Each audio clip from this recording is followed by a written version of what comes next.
Capítulo 11. Primera misión. Cada uno de los modos del camino de sombra que estaba aprendiendo Max requería del perfeccionamiento de varios pasos y movimientos precisos para que funcionaran. Le tomó mucho tiempo aprender siquiera el modo 1 de ataque, que constaba de 3 pasos para lograrlo. El modo 1 de defensa, con 4 pasos combinados con el modo de ataque, se llamaba Shadowbaran Suwan, o Equilibrio de Sombra 1. Fue complicado de dominar, y su creador no le permitía descansar u opinar sobre este asunto. Cuando conquistes los 6 modos de ataque y 6 modos de defensa, más los 6 equilibrios, podrás dar tu opinión, le dijo de manera cortante Motoki. ¿Cómo puedo combinar mi ataque de máxima sombra con este estilo?, le preguntó Max. Ese es tu camino como portador, no el mío, le dijo Kuroki. Como reto le impuso que debía ganar un combate, utilizando el equilibrio de sombra 1, para ser digno de aprender el siguiente. Tendría que hacerlo practicando solo en su mente, así que pasó el resto de ese día, con el reto de usarlo en la primera misión. Su katana estaba sin forma definida, por lo que la fuerza de ataque no era lo suficientemente fuerte, o, al menos, así lo sentía. Le preguntó a Aquiles, quien le dijo que no asimilaba a Umbría en su totalidad. Se resistía. Debía seleccionar su manto como los demás portadores. Pensé que la katana ya era mi manto, le cuestionó Max a su mentor. Esa es el arma que has decidido forjar como tuya propia, dijo Aquiles. Garland y Kaa han hecho lo mismo, dijo el muchacho, un poco confundido. Pero tú no eres como ellos, concedió el anciano. Tus circunstancias y personalidad difieren en muchos aspectos. Debes elegir qué es lo que te va a representar, además de una estilizada espada japonesa. Ahora Max no solo estaba cansado por su entrenamiento con Motoki, sino que Aquiles no le daba una respuesta concisa, solo le dejaba más dudas, y su cabeza ya tenía demasiado en qué pensar. En la jornada siguiente, tendría lugar su primera práctica con el escuadrón para ver formaciones de batalla. Luego sería el gran día de la primera misión, y como todo aquello de lo que se encargaba ese equipo, requeriría de mucha fuerza. Se durmió rápidamente, y volvió a tener ese sueño donde solo distinguía una sombra sin rostro que sostenía su katana. Se despertó aún más confundido de lo que ya estaba. Se dirigió a uno de los salones de entrenamiento, y se encontró con que todos estaban listos. Primero le enseñaron las posiciones básicas de acecho y reconocimiento. Más tarde presenció cómo se movían de manera coordinada, con cada paso que daban dentro de los cálculos del teniente. Se integró poco a poco en ese sistema. Las indicaciones de Ryan eran claras y muy precisas, por lo daban buen resultado. Sin darse apenas cuenta, ya estaba practicando las formaciones de batalla, y podía hacerlo de manera muy natural y fluida. Cada uno de los integrantes era libre para usar su propio estilo de pelea, sin que eso afectara negativamente a la estrategia, lo que representó una oportunidad innegable para empezar a utilizar su camino de sombra. Jacob, estupefacto, quiso saber acerca de los movimientos que estaba haciendo con su arma. Max le explicó a grandes rasgos que los conocimientos de los anteriores portadores eran absorbidos por Umbría y podían transmitirse al siguiente. Justamente eso estaba haciendo. El comandante, fascinado, deseaba conocer toda la historia de la sombra una vez que la misión se cumpliera. El primer escuadrón comenzó a realizar prácticas de batalla en parejas. Sasha se acoplaba muy bien a cada estilo de pelea de sus compañeros, excepto al de Max. Se quedó perpleja cuando realizó el modo de defensa 1 y pasó al de ataque. Se acercó como nadie lo había hecho en un buen tiempo, y eso molestó mucho a la chica, quien solicitó una revancha. Max volvió a leer sus pasos y contraatacó con el modo de ataque 1. Nuevamente, la venció. Ryan también estaba desconcertado, aunque no lo demostraba. Pensó que, al final, el novato sí les iba a resultar de utilidad. La chica, dispuesta a ganar, volcó toda su energía y velocidad. Pudo obtener una mayor ventaja que su oponente, y vencerlo, pero se le pasó la mano dejando tendido en el suelo a Max. Agradece que estemos del mismo lado, le dijo Sasha con una sonrisa, y se fue de allí. Vamos, Max, levántate. Thomas le tendió la mano. Ella no va a perder jamás. Es en extremo fuerte, alegó Max, un poco desorientado. Descansemos por ahora. Mañana nos reuniremos en nuestra sala para ir a la misión. Ryan fue a realizar el informe de la práctica y terminar de coordinar la ejecución del día siguiente. Thomas se despidió para hacer su visita diaria a sus amigos y dar su ronda de vigilancia, como siempre. Max se quedó más tiempo practicando el equilibrio de sombra 1. Michaela entró en el salón de entrenamiento y, al verlo practicar, se motivó a pelear con él, igual que hicieron semanas atrás en la práctica. Al finalizar el combate, reconoció que Max tenía más potencial que antes con esa espada, y se maravilló al ver sus cualidades y su rápido avance. Michaela le contó que había pasado a formar parte del regimiento 8 del segundo escuadrón, y que la acción no paraba.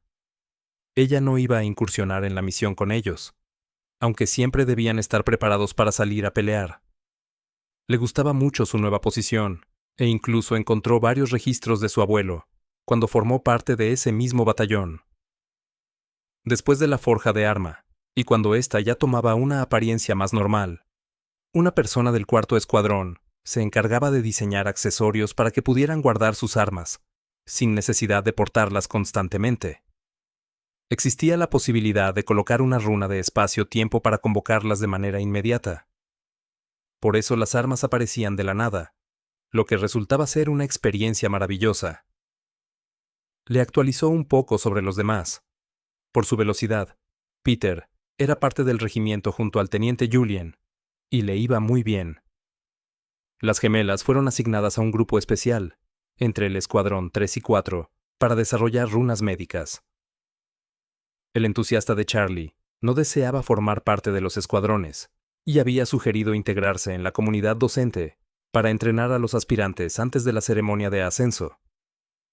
El mismo comandante aprobó el proyecto. Max se alegró mucho por sus amigos y reparó en que su escuadrón se enfocaba mucho más en las misiones y entrenamientos. Por eso no era un grupo muy numeroso. El entrenamiento de esa mañana con Motoki y Aquiles fue bastante arduo. Cada uno de ellos brindaba un estilo diferente de enseñar. Para el quinto portador, lo más importante era el perfeccionamiento de cada uno de los movimientos del modo de ataque y defensa. Para el sexto, era la improvisación de la sombra, y resultaba difícil de creer que el primero enseñó al segundo. Intentó combinar ambos estilos, y no resultó buena idea. Las batallas con el anciano mentor eran cada vez más equilibradas.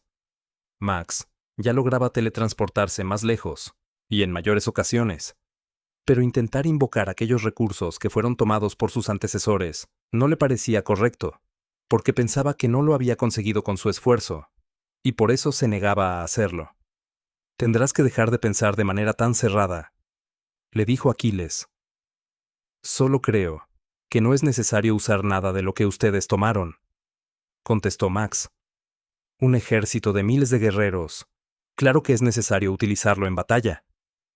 Le reprendió, enojado, el mentor. No pienso conquistar nada, solo voy a proteger a todos. Le encaró el muchacho. Pues qué mejor oportunidad que utilizar la fuerza que tienes a tu disposición, sentenció el anciano. Voy a utilizar mi propia fuerza, dijo de manera muy terca Max. Yo dije lo mismo hasta que no tuve más remedio que usar todo lo que Umbría ofrece, dijo Aquiles, ya con un tono más serio y distante.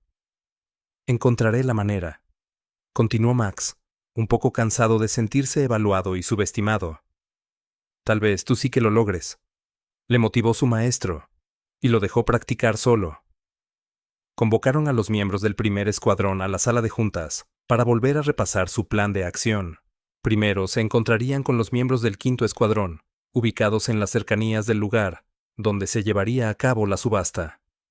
En silencio, se infiltrarían en el edificio y neutralizarían a los guardias, para que a su debido momento, el segundo escuadrón llegara a completar el ataque. Los del primero debían arrinconar y capturar a Dede. Tomando en cuenta que siempre está acompañada por guardaespaldas muy fuertes, Max y Sasha les enfrentarían a ellos para que Ryan y Thomas pudieran pelear contra ella. Al dirigirse a la sala de teletransporte, vio cómo el cuarto escuadrón se encargaba de ese departamento, y personas muy hábiles en el trazado de runas se sincronizaban con sus compañeros en el lugar de destino para conjurar al mismo tiempo, conectando dos puntos separados y facilitar la llegada de manera sigilosa, sin que los terrenales se dieran cuenta. Otro grupo del quinto escuadrón se disfrazaría de civiles para cercar el área y, mediante runas de ocultamiento, evitar que la gente fuera testigo de lo que pudiera pasar. La noche siempre ha sido buena aliada para esconder las acciones de la guardia. Max se estaba dando cuenta de la envergadura de la organización. El cuartel general era inmenso. Ocupaba todo un complejo de unas 10 cuadras o más, todo disfrazado de una especie de fábrica y edificios corporativos de Guardco. Era la primera vez que salía en meses. El aire externo le provocó nostalgia y le recordó todo lo que había dejado atrás al unirse a la guardia y descubrir el mundo entre mundos. Con la señal dada, se colocaron en una runa bastante grande, y tras presenciar una luz muy brillante, cada uno de los 4 miembros del primer escuadrón fueron llevados a las cercanías del centro de la ciudad, un lugar lleno de bares y centros de diversión nocturna. Estaba muy concurrido, así que primero debían identificar a quienes no fueran terrenales normales. Gracias a la técnica de percepción, podían ver el flujo de esencia en los sujetos de la zona y fueron ubicando a los guardias del lugar. Cuando el momento llegó, Ryan dio la orden. Todos tomaron su posición y, de uno en uno, los fueron atacando y aturdiendo para que ya no interfirieran.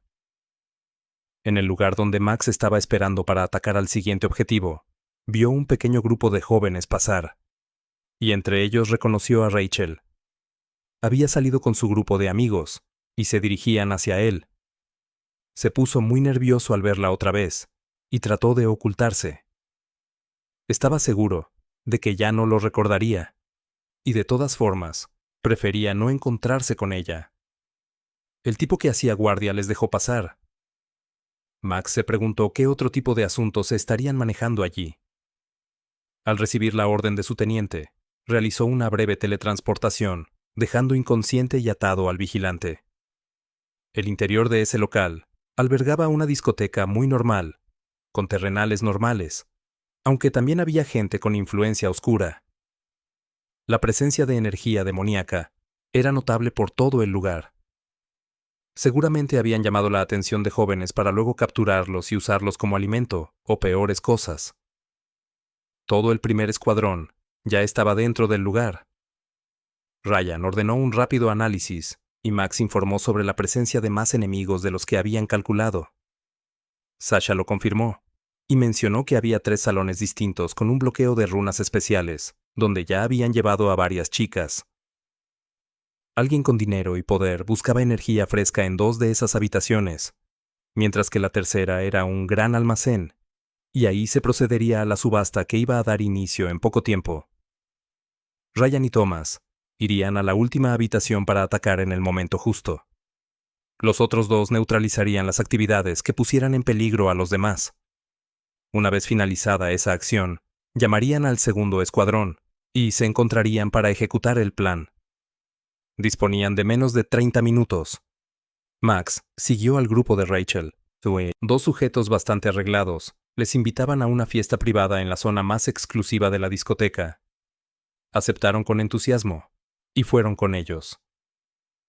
El plan se presentaba muy divertido. En la barra había muchas bebidas y la gente estaba bailando con música y luces estridentes. Al cerrar la puerta todo eso se desvaneció, y solo quedaron estos tipos, más el supuesto DJ. Repentinamente, cambiaron su apariencia por otra mucho más desagradable. El color de piel palideció, y aparecieron sus garras. Arrinconaron a las chicas para atacarlas. Por fortuna, antes de cerrar la puerta, Max entró y pudo esconderse. Sin pensarlo, aplicó todos sus conocimientos y nuevas habilidades. Con un rápido movimiento, manifestó su katana y le cortó la cabeza a uno de los posesos.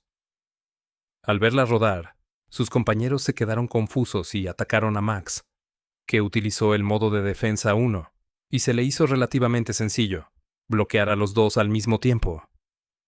Pasó al modo de ataque 1 y le hizo un enorme tajo en el abdomen a otro, derrotándolo. El último trató de escapar, pero Sasha lo esperó en la puerta para darle fin. Rachel, asustada y confundida, pudo reconocer a Max entre el caos. Sí, allí estaba el chico de la vibra interesante con el que había coincidido en el restaurante. No lo había vuelto a ver hasta entonces. Se acercó a él y le dijo: «Vaya, qué gusto saber de ti. Gracias por esto. No sé lo que está pasando, pero, sea lo que sea, tú nos salvaste. Es mi labor hacerlo. No tienes que agradecer», dijo Max, muy nervioso. «Creí que no te iba a volver a ver. Dame tu número para que me cuentes más de ti», le dijo Rachel, muy emocionada. «Muñequita, mira aquí», le dijo Sasha. Al regresar a ver, la luz de las runas había atrapado a Rachel. Nuevamente, sus recuerdos serían modificados y, por segunda vez, se iba a olvidar de Max. Él hizo lo mismo con las demás chicas. Las acompañaron al salón principal para dejarlas a salvo y evitar que volvieran a interferir. Se reunieron con sus compañeros y Thomas descifró las runas de bloqueo. Encontró la manera de inhabilitarlas para ingresar. Había mucha gente con intenciones amenazantes y su guardia en posición. Lady Deide apareció en la tarima acompañada de 2 enormes criaturas, ogros sirvientes de ella. Debían esperar a que diera inicio la subasta y ver el tipo de objetos que se iban a ofrecer. Tenían que recopilar información y enterarse de los verdaderos planes de Sendero. La subasta comenzó y se revelaron objetos muy peculiares, pergaminos muy antiguos, estatuas con diseños bastante sugerentes, armas supuestamente malditas y, lo que más llamaba la atención de todos, una muñeca de porcelana. Dede decía que en su interior estaba el poder de la oscuridad, lo que le daba su fuerza a los infiernos. Por ella no pedía dinero, como en el caso de los otros objetos. A cambio solicitaba una pieza de joyería, el infame anillo de éxtasis, una baratija comparada con una de las 2 fuentes más grandes de poder. Los presentes se quedaron en silencio, pero una señora mayor, con vestimenta muy formal de colores apagados y un sombrero muy alto, subió al estrado junto con su sirviente, que vestía uniforme de mayordomo y cubría su rostro con un pergamino. Indicó una pequeña caja negra, trazó unas runas, y ésta se abrió, mostrando un anillo plateado con un diseño especial. Era de gran tamaño, tenía varias púas en la parte superior y una gema negra en el centro. Lady Dead estaba atónita, y su felicidad era evidente. Intercambiaron sus objetos, y justo antes de terminar con la subasta, Ryan dio la orden de interferir para darle fin a este peligroso negocio. Sasha y Max aparecieron junto a los guardaespaldas para que no se acercaran a su maestra. Thomas se adelantó para atacar a su rival, seguido de Ryan. Pero la misteriosa mujer, con una sonrisa de satisfacción, pudo evadir a su atacante. Luego apareció junto a Ryan e intentó darle un beso en la mejilla, que él esquivó al tiempo que apuntaba sus armas hacia ella.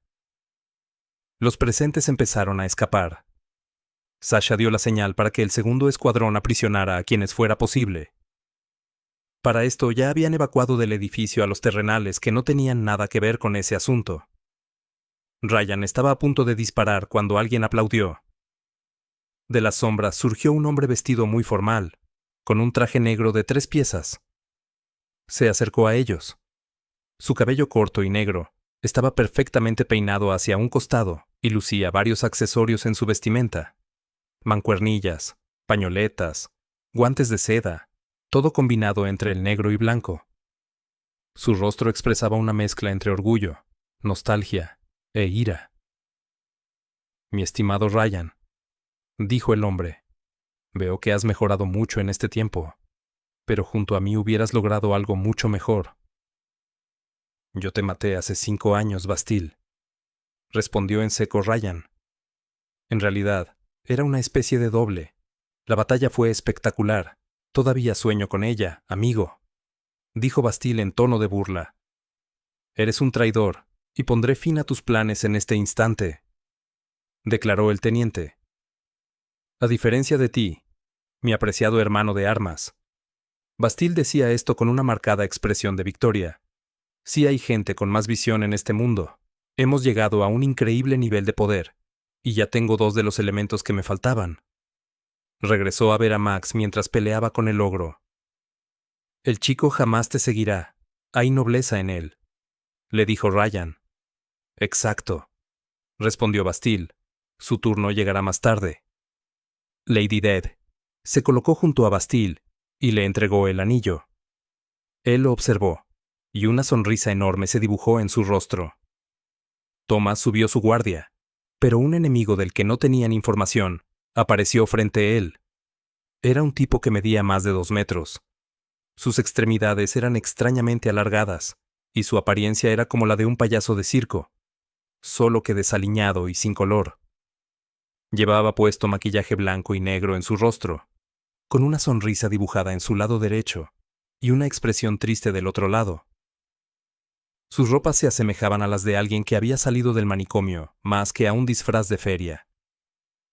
Lanzó un ataque contra Thomas, que iba a esquivarlo y, repentinamente, el brazo de este sujeto se estiró, alargándolo y tratando de golpearlo. Los 2 miembros del primer escuadrón se reunieron para sumar fuerzas en técnicas conjuntas. Sasha y Max solo veían que sus compañeros estaban complicados con más adversarios de los que calcularon. Los ogros tenían una resistencia y fuerza mayor a la de un humano, pero no eran veloces, ni muy listos.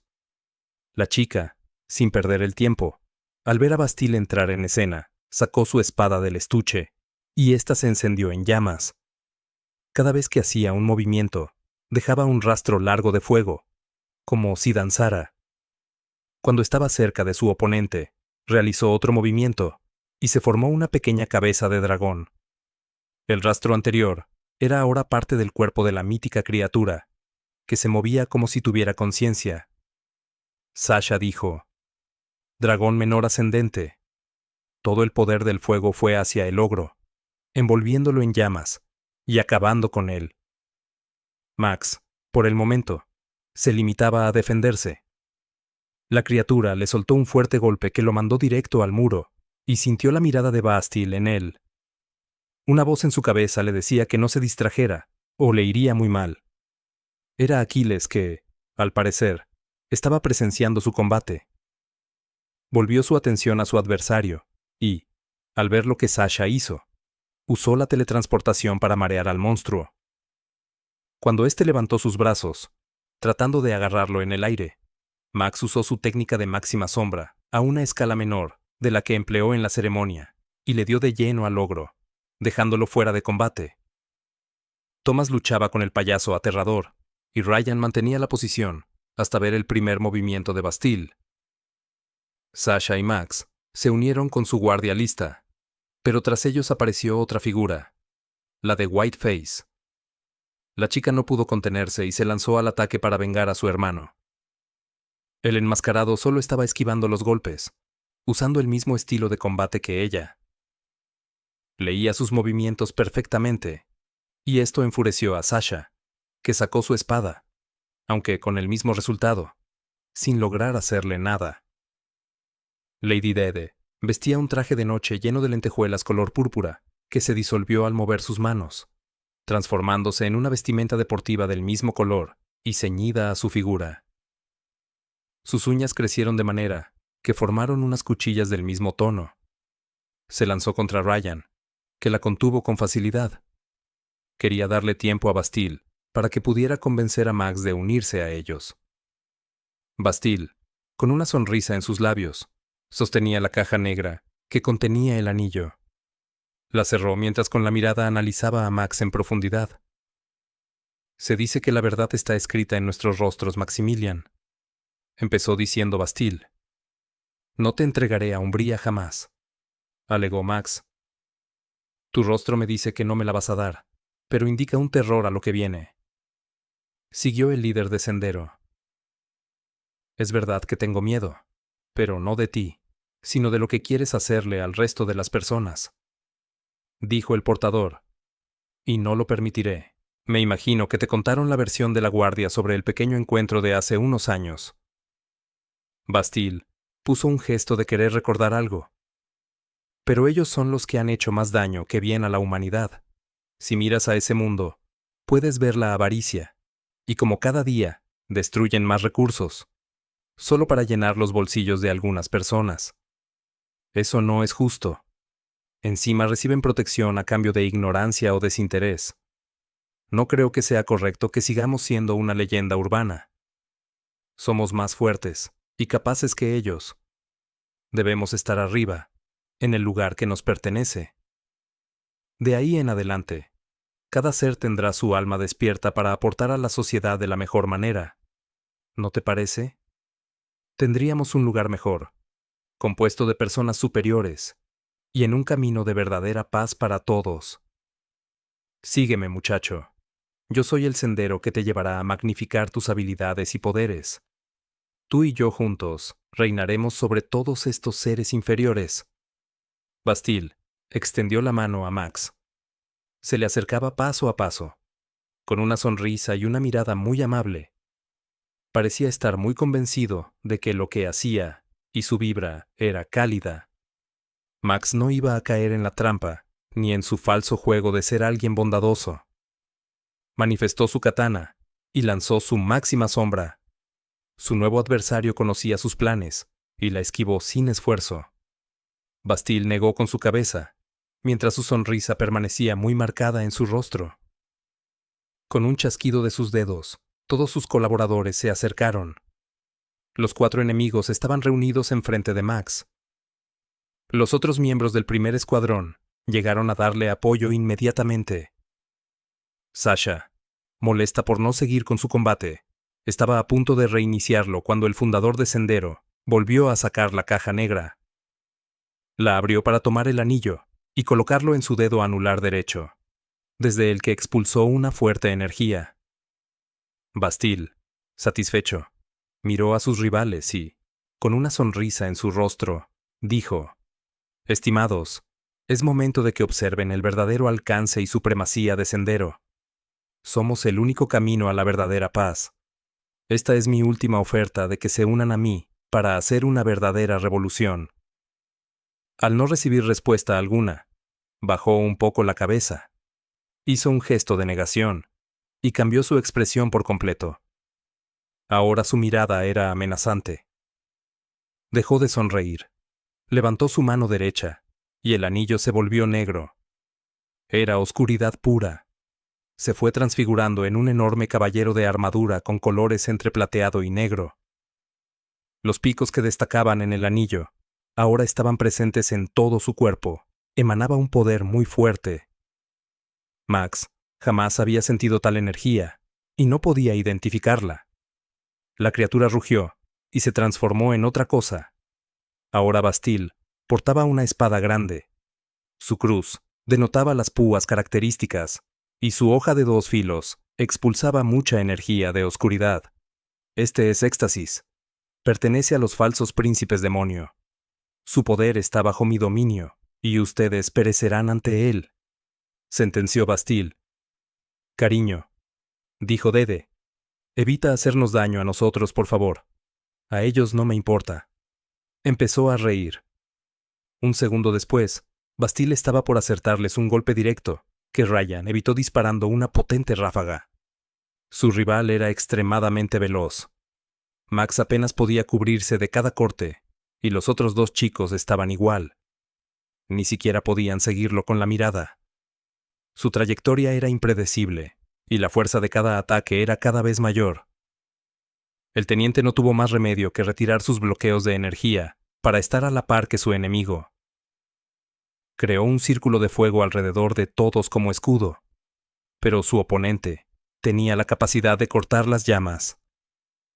El cuerpo de Ryan emitía mucha energía calórica cuando estaba sin su gabardina y sombrero. Sus armas se encendieron al rojo vivo y desapareció en un solo movimiento. Se escuchaba el sonido de disparos y cortes por todos lados, pero no se podía ver a los peleadores. Aún así, Bastille tenía la oportunidad de atacar sin ningún problema. Disparos muy concentrados surgían por todas partes y eran detenidos. Los miembros de Sendero esperaban a que su jefe terminase para moverse, pero Ryan les complicaba la situación. Max y los demás estaban en una posición similar, cubriéndose de los ataques oscuros y tratando de no estorbar a su teniente. Bastille dejó de jugar. En una rápida ejecución, lanzó un tajo a Ryan, que tuvo que usar sus 2 pistolas para detenerlo. Dede conjuró unas ramas con espinas que lo aprisionaron por un momento. Mientras tanto, Bastille fue directo hacia Max que, usando el modo de defensa 1, apenas se cubría. Gracias a sus 2 compañeros, lograron evitar que tomara a Umbría. Entre los 3 batallaban ferozmente, pero su enemigo se burlaba de ellos. Su cara me dice cada movimiento que van a hacer. ¿Cómo es posible que el primer escuadrón de la Guardia haya terminado con gentuza como ustedes? Portador, tu expresión lo revela todo. No eres un guerrero, sino un cobarde. Me da asco mirarte. La sombra necesita a alguien digno de ser su dueño. Sasha improvisó su danza de dragón menor, y tampoco fue útil. Las cuchillas de viento de Thomas eran detenidas con suma facilidad, e incluso la máxima sombra de Max no era rival para Bastille. En lo que cubría uno de los ataques de Thomas, le dio una patada que lo envió al otro lado del enorme almacén. Se dirigió a terminar con la chica y Max. Sin pensarlo, se teletransportó para cubrirle. Alzó su katana y recibió el ataque. La fuerza era tan grande que rompió el arma fabricada con la sombra y produjo una herida en su hombro, además de empujar a los 2 lejos de allí. Debo aprender a controlar mejor este poder, dijo Bastille, muy serio. De verdad, muchacho, no tienes posibilidad alguna. No eres nadie, y nunca lo has sido. Solo mira a tu alrededor. Este no es tu lugar. Jamás estarás listo, y te harás más daño. Entrégame la sombra y te dejaré vivir. Podrías ser uno de mis más cercanos oficiales. Ni siquiera la Guardia puede enfrentar el poder de las armas de los Eternos. Incluso tú, que fuiste involucrado en este mundo tan diferente al tuyo. Max estaba en el piso, y cada palabra que escuchaba tenía mucho peso. Una voz en su interior le habló. Era Aquiles. Vamos, Maximilian, ponte de pie. Puedes hacerlo. La nobleza que hay en ti es la fuerza más grande que posees, y nadie más la tiene. Recuerda que debes mantenerte fiel a ti mismo siempre. No dejes que la palabrería de este tipo te engañe. Tienes algo que él no posee. No importa lo que supuestamente pueda decir tu rostro. Son tus acciones y decisiones las que determinan a un verdadero guerrero. Mi tiempo ha llegado, y es momento de que elijas tu manto. Siento que estás listo. Mis conocimientos siempre estarán contigo. Dales buen uso, por favor, y no te conviertas en mí. Sé que eres mucho mejor. Eres el legítimo nuevo portador de Umbría. Bastille detuvo sus pasos al ver a Max incorporarse lentamente. Ryan seguía aprisionado en esas ramas que ahora estaban envueltas en llamas, pero que impedían sus movimientos. Volvió su atención al chico y alzó su arma en lo alto. Max no estaba muy consciente de lo que pasaba. Sentía mucho dolor, y las palabras de su mentor resonaban en su cabeza. Una fuerte sensación le fue invadiendo el pecho. Respiraba lento, pero cada vez algo en él se incrementaba. Ya no quería ser el muchacho temeroso de siempre, y estaba decidido a emplear cada gota de su ser en combatir las injusticias y a esas personas que se creen por encima de los demás. Su momento había llegado. Tomó una determinación definitiva, y desde ese punto iba a mostrar su rostro con Umbría como parte de él. Ese era su destino, y lo que tanto había esperado. Hizo un veloz movimiento de su mano derecha a la altura de su rostro, de abajo hacia arriba, y apareció una máscara negra. No tenía diseño alguno, era llana por completo, y solo sus ojos se podían identificar claramente. Bastille, al sentir una energía inmensa, bajó su espada para acabar con el chico cuando de la nada surgió una hermosa katana negra que interrumpió la trayectoria de su ataque.